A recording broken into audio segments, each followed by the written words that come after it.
Hi and welcome to episode number 2 of Lessons from My Mom. Today we're going to be talking about what to do with your money. Essentially, we'll be talking about save, invest, and be generous with a little bonus that I want to share if you watch till the end.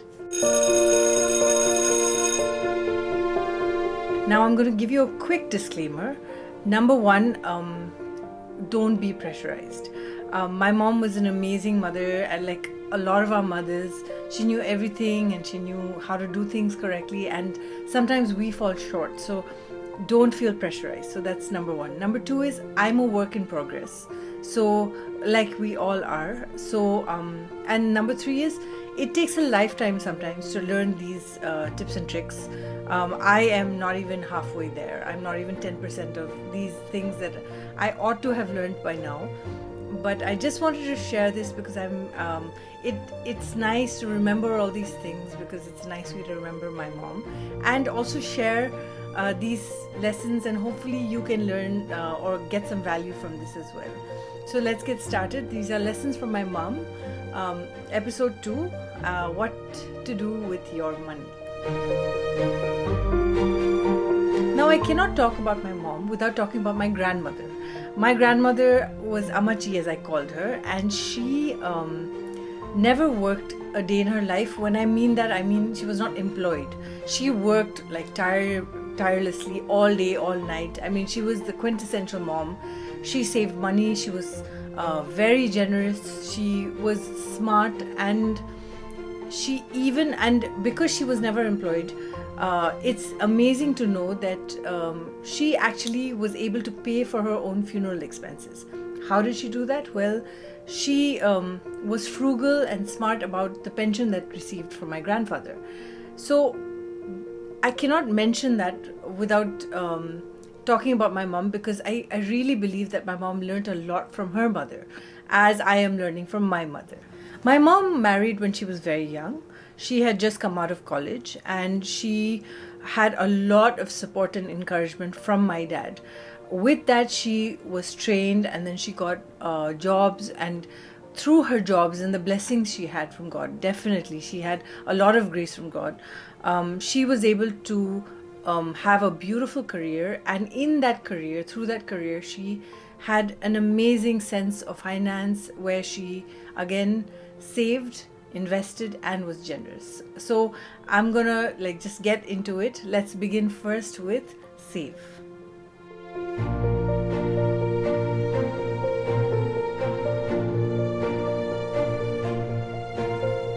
Saving for a rainy day is probably the most challenging thing for me, the lesson that I should learn. I still haven't learned it really well. This was much easier than for my brother, who was the epitome of saving and very responsible. And I, on the contrary, if you gave me 2 rupees, and in those days 2 rupees was a lot of money, and if you gave me 2 rupees, my question would be, how many sweets can I get for 2 rupees? The concept of saving was just, it eluded me. And for me, it was like, okay, money is coming, and I'm supposed to spend it. Once my mom asked me, what if, Sangeeta, what if you get lost? What are you going to do? So then I very practically, I think I was like 1 or 2, I don't remember how old, but I said, Mama, this is why I tell you, give me money so I can take a taxi and come. So the joke was that this was Delhi, and taxis were really expensive in Delhi. They probably still are. And auto was cheaper. So she said, no, I won't give you money. You take an auto and come, and I'll pay for it. And then the ongoing joke was that even while I was earning, and even while I was earning really well, I would come home late in the night and call my dad and be like, Daddy, I don't have change, or Daddy, can you pay for my auto? So it's been an ongoing family joke that I never was able to save any money. Like most South Asian moms, my mom too always saved money. She was excellent at being frugal. When she could take an auto, she would take a bus. Even like if we went to a restaurant, she would not allow us to drink like Pepsi, or in those days it was Campo Cola or Gold Spot or anything, because she was aware of the fact that in restaurants they would charge tax for the cold drinks. So we were not allowed to drink cold drinks in restaurants. We had to go out, drink the cold drink, and then come in. And I remember growing up, one day my brother took his friends out, and I was also there, and for lunch, and he said, you can order cold drinks. And for me that was a huge deal, because in our family cold drinks with your meal was not allowed, because cold drinks were more expensive at restaurants. These are just small examples of how she would be very wise, like she would be aware of things. And this is what I'm talking about, is like 30 years ago. Like who would care about the restaurant and tax? But she was really sharp, and she would always find a way to get the best deals and save money. There are many small and big ways where Mama was frugal, and we definitely benefited from those moments where she cut costs, and because of that we were able to eat better, we had better clothes, and everything she did, she really did for the home. As she got older, and as we would always tell her, don't take a bus now, it's okay, we're doing better, you can take an auto. Over years she began to understand, with all her aches and pains, that maybe she should have traveled by auto, maybe she should have been more comfortable. But all her sacrifices were a lesson for me to learn as well. So when obviously when I was working, I didn't have any concept of being frugal, because of course she would tell me, save money, Sangeeta, buy a house, invest, and I was least bothered. Most of my money would go in travel and food. Like most young people, now I'm not young, but in those days, I didn't really care about saving. I didn't really care about but then I got once I left mainstream work and I started my production company, then I started realizing, if I had saved money then things would be a little more comfortable now. So when I got married, I was just beginning my production company. So because things were so erratic for me, we were consistently at a single income. We were never at, we were at double income, but not consistently enough, because as you all know, media production, it's not very stable in terms of income. And I remember I started realizing the cost of things. And before marriage, I really didn't like the mandi. Mandi is like a local farmer's market. And Mama would go and it would be mucky and wet, and especially in the rains. But she would force me to go, and I would be like, Mama, I don't want this, I don't want this, I don't want this. And she'd be like, no, vegetables are good, fruits are good. And I never wanted to go to the mandi. But once I got married, the mandi became my favorite place, because why would you spend 100 rupees on tomatoes when you can get them for 10 rupees in the mandi? So I began, as I got married, as life started, hitting me in the realities of life, then I started understanding that, okay, this is what happens when you're economic about these things. So now mandi is very regular. I rarely buy things down the road near our vendors nearby, because I know they charge for transport, and I know they have enough people to support them. So normally, and thankfully, we have a beautiful drive to the mandi. So we take some time during the week or maybe during the weekend where we go to the mandi, and you get a lot of seasonal and fresh fruits there, and things are extremely cheap. So we usually buy our vegetables, like our weekly vegetables, from there, and it's super economical. But it's funny to know and see that how, while growing up, I really detested the mandi, and now I'm like, mandi's my best friend. We can't buy vegetables everywhere. But how saving takes a different face when you're with a family, or you're the one running the house. For so many years, she and my dad were handling things at home, and we didn't have any care. And then once you run your own house, you realize, saving is important. Actually, interestingly, I decided to downsize our life way before lockdown. So that was a really smart thing that I think was revealed to me, that I need to downsize our life. So we were very comfortable during the whole pandemic and all, because economically we were not strained. I know a lot of people who couldn't afford rent and who couldn't afford that kind of life, because salaries got cut, jobs got cut, all those aspects. Some of the funny things I do to cost cut in my house is, I stopped buying ketchup. I don't think I've bought ketchup in 10 years. I think once or twice I've bought ketchup. But because restaurants keep giving you ketchup packets, I just save those packets and then I use them whenever I need ketchup, which is quite a lot. So these are also the small ways you can be frugal. And for people like me who are uncomfortable with the idea of saving, just think of it like once I tried saving, and I had a little extra, so I put it aside. And then when a rainy day came, like there was a day when we were flat broke, and that money came in handy. And that's when I realized that, oh, saving is important and it's good, because then it helps you on those days when you don't have any. So if saving is hard, like I know the lesson from my mother is to save money, but if saving is hard for you, like it is for me, then think of it this way: it's delayed spending. So that kind of helps me. Now, my mum did invest in a lot, but she first began with investing in our education. She invested in our home, she invested in things for, to make life easier for us. She also invested in the things that she invested in, like health insurance and Mediclaim and all those wise things that you must do. But smart investments can also mean investing intelligently in the way you buy things. Like I mentioned, Mandi, it isn't just like, sometimes it's not practical to go to the Mandi. Sometimes you have to buy things from an Amazon or a big basket. And what I learned from her was to find the best deals. And that is the thing that I would want to share with you. Invest intelligently in your groceries. You don't need to buy from one place. Like for example, Amazon is great for exported stuff, some cheap stuff there, but Big Basket is good for something else. Instamart is great for delivery in 30 minutes, but the things might be a little pricey.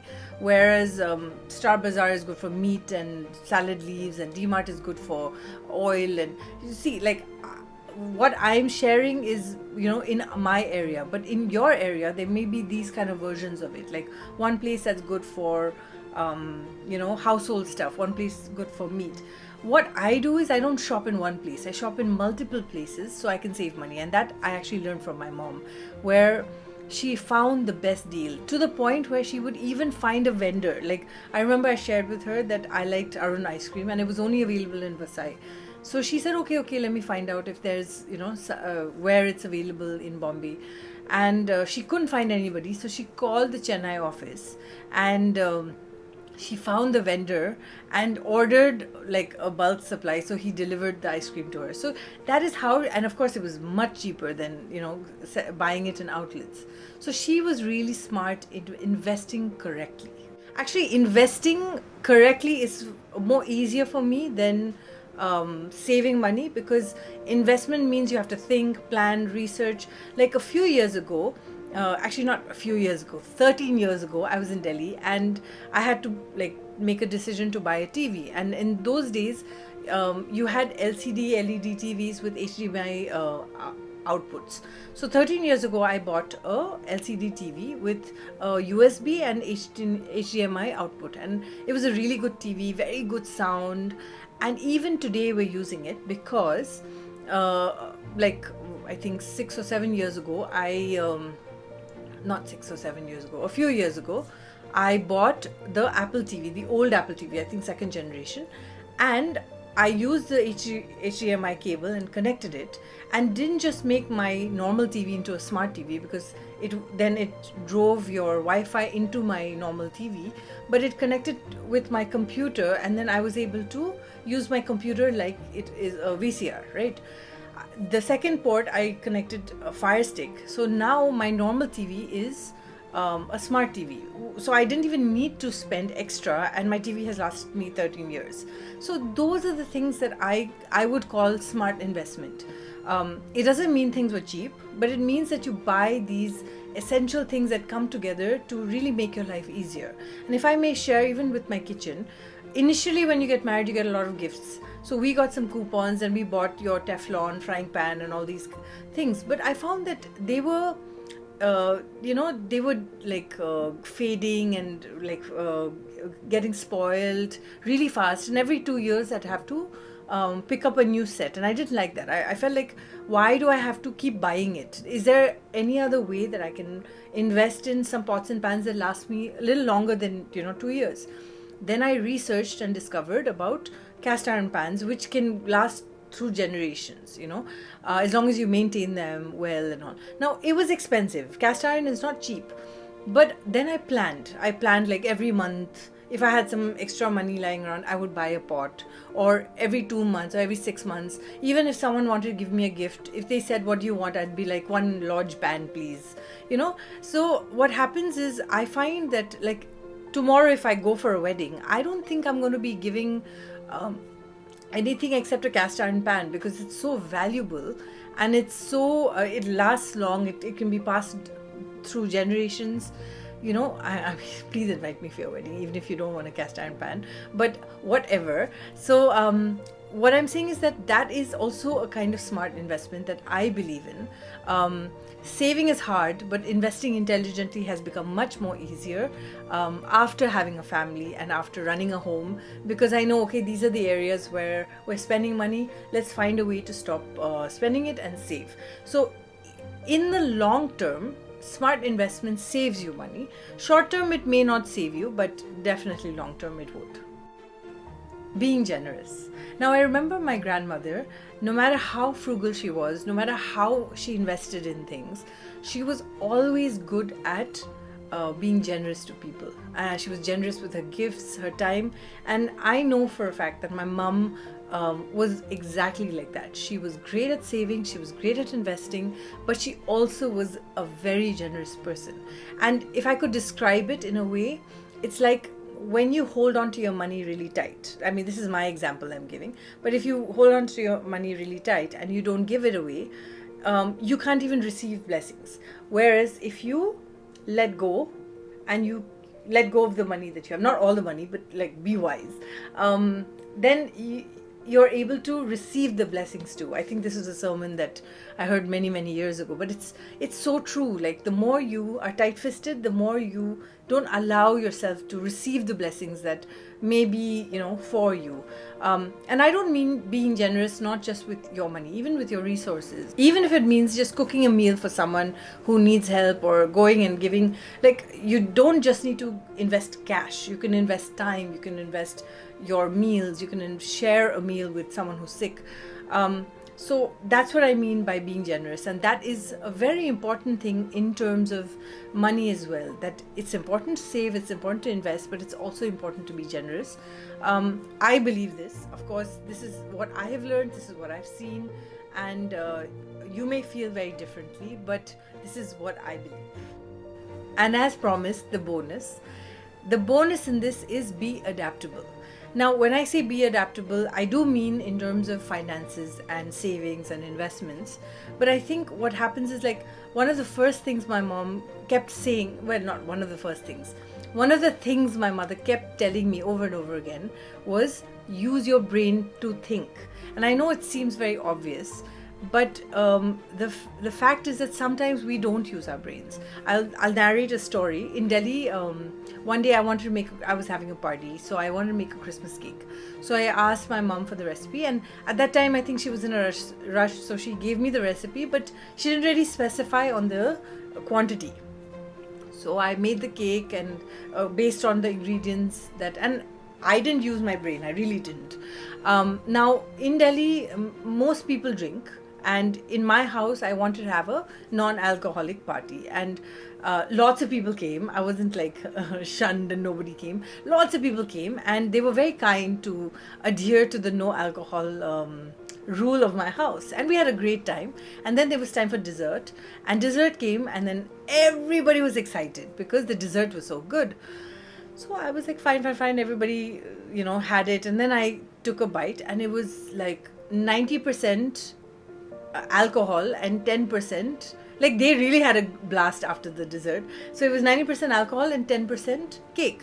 So I was scratching my head saying, how did this happen? So then later on I was talking to my mom, and of course everyone had a laugh, and they were laughing, and we had a fun time. But eventually then I told my mom, I don't know what happened. So she said, how much rum did you add? So I said, 1 bottle. So she said, 1 bottle for cake? You're supposed to have like 1/4 cup.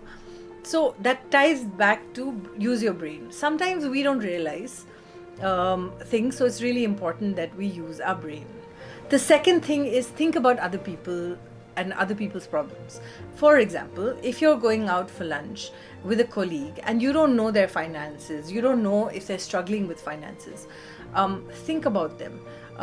Don't be insensitive about other people, because other people may have problems. I think we live in a time where people are very insensitive about each other, and I think financially speaking also, I think it's nice to think about other people. Like, I remember when we came to Bombay, we were, again, like I said, single income. We didn't have that much, and we used to go to this church where they used to have lunches which costed like so much money, and nobody even cared about the fact that we couldn't afford it. And the pressure of being with everyone and the pressure of having fellowship really put a big toll on us, that we actually stopped, like reduced our going to church, because we knew that, oh, we didn't have the money to. So I think it's really important to take a second to think about another person, whether they can afford it or not, because you never know. They're like people look like they're very rich, or they look like they're doing well, but sometimes they aren't. Life will throw you a lot of curveballs. Find a way to teach yourself to catch it, especially when it comes to your finances, especially when it comes to your savings, especially when it comes to your approach to life. Find a way to be able to catch that throw ball and not be overwhelmed. Like, I have found that the biggest joy I have had is when I didn't have any money. That's the time when I felt the most free. Find ways to enjoy a sunset, or enjoy life, people, fellowship, friends. If you don't have any money, at least you'll have company, so whatever life throws at you. And this is something that I saw my mom do in her life, where whether we had money, whether we didn't have money, whether we were struggling, we always had joy and happiness in our life. So don't be tied down with money, but use it as a vehicle to take care, of your emergencies, or your hospital needs, or your school fees, or all those responsible things that you must do. But don't depend on money in a way that it defines you. The Bible says money is the root of all evil, and I totally agree. That's something that, although our mothers and fathers would be very worried about us, I feel like if you can live happily and comfortably, that's why I said be adaptable. That's the bonus tip. Where when you are adaptable, whether you have more, whether you have less, you still have joy. So that is a lesson that I've learned from my mom. Thank you for joining me in this episode too. And I hope you are enjoying the series. Let me know if you are. And I will come back more with lessons from my mom.